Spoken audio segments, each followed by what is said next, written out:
Before talking about the decision making for induction and rapid sequence intubation, I just want to clear up some terminology with RSI, which is classical versus modified. Basically, in 1961, Selleck described using cricoid pressure, and then in 1970, Safar described a sequence of steps termed the rapid sequence intubation. Now, technically, anything that isn't exactly as was described in this paper in 1970 would be considered a modified RSI.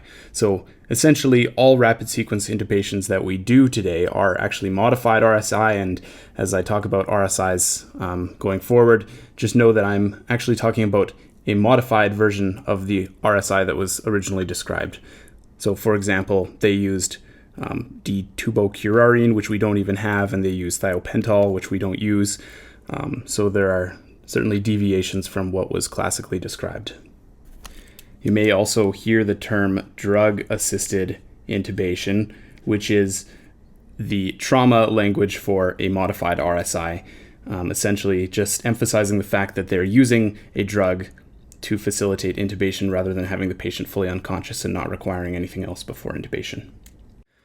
Okay, let's go over different methods of induction of anesthesia from our normal way of doing things for a fasted, healthy person coming for an elective case, rapid sequence induction for those who are unfasted, and considering a titrated induction for people who you're more worried about the hemodynamic state of. So we'll go over normal first.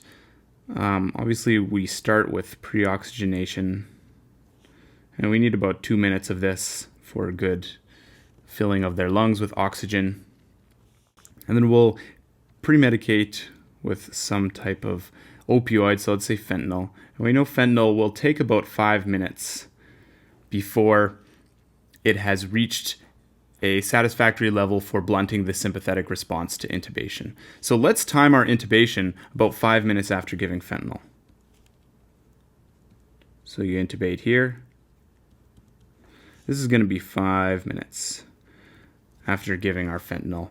And now we have to decide when to give other drugs so that this timing works out.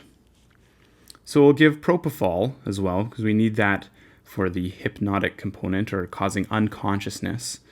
And we need about a minute for propofol to cause unconsciousness. We basically say that someone could be unconscious as soon as giving the propofol, or from our arm to brain time for the medication to reach the brain. So you could be unconscious soon after receiving that. So we check response. So we may check for a latch reflex or their response to verbal, just to make sure that the patient is indeed unconscious. And we also need to give some type of paralytic, so either sucks or rock. And in this case, since we aren't worried too much about doing a fast sequence, let's use rocuronium.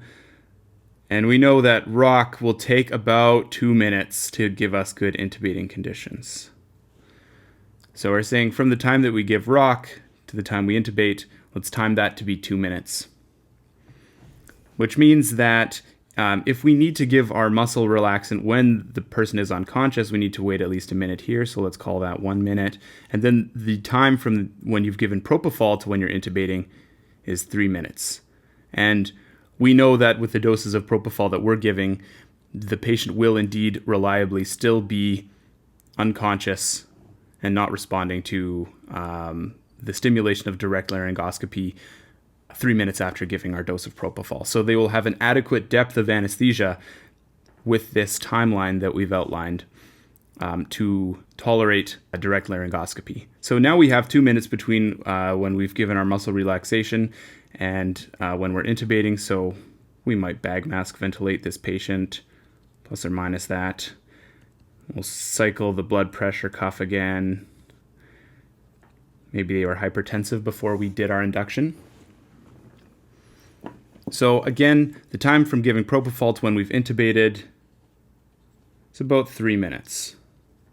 So then we have the tube in, and we'll inflate our cuff and check for end tidal CO2.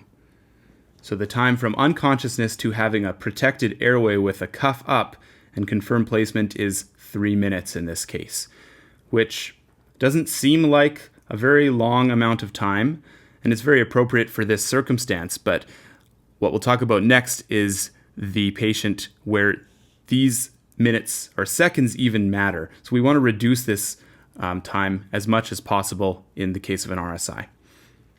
So why are we doing RSI? We talk about aspiration risk. So the risk that someone will regurgitate and then aspirate when they're unconscious. So what are the things that make you at risk for aspiration? There's basically two things. One of them being full stomach. Of course, you need something in your stomach for it to be regurgitated and for you to aspirate. So you sitting there right now probably have a full stomach, having eaten in the last 8 hours, but are you at aspiration risk? The answer to that is no.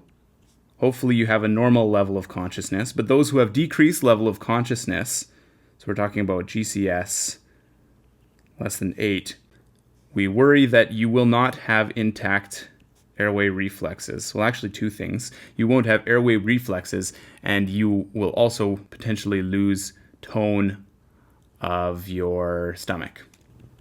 So even if you were to regurgitate, you would cough if you have a normal level of consciousness and normal airway reflexes.